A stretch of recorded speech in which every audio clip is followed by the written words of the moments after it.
नमस्कार, आपण पाहतात लोकदौंडी न्यूज।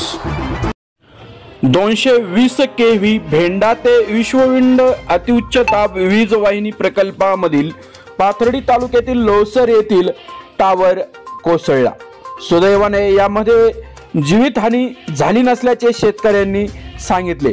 महापारेषणच्या धनाढ्य ठेकेदारांनी कुठल्याही शासकीय नियमाचे पालन न करता मोठ्या प्रमाणात संबंधित अधिकाऱ्यांना पैसे वाटून हा जीवघेणा प्रकल्प पूर्ण करण्याचा चंग बांधला आहे, परंतु शेतकऱ्यांच्या हिताचा विचार यामध्ये केलेला नाही असा आरोप मोठ्या प्रमाणात शेतकरी वर्गाने केलेला आहे। याच महापारेषणच्या ठेकेदाराच्या जाचाला कंटाळून 21/6/2024 रोजी सौंदाळा तालुका नेवासा येथील संजय ठुबे यांनी जिल्हाधिकारी कार्यालयासमोर आत्मदहन करण्याचा प्रयत्न केला होता, परंतु महापारेषणच्या ठेकेदारांनी व संबंधित अधिकाऱ्यांनी शेतकऱ्यांची एक प्रकारे चेष्टाच लावली आहे असा शेतकऱ्यांचा आरोप आहे।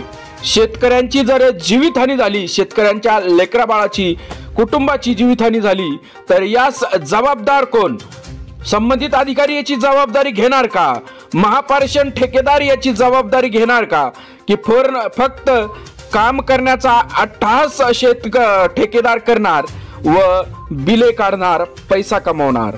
शेतकऱ्यांनी हा संबंधित अधिकाऱ्यावर व महापारेषणच्या ठेकेदारावर आरोप केलेला आहे। यावेळी शेतकरी प्रचंड चिडलेला असून शेतकऱ्याच्या उद्रेकाची वाट पाहू नका असा इशाराही शेतकऱ्यांनी दिला।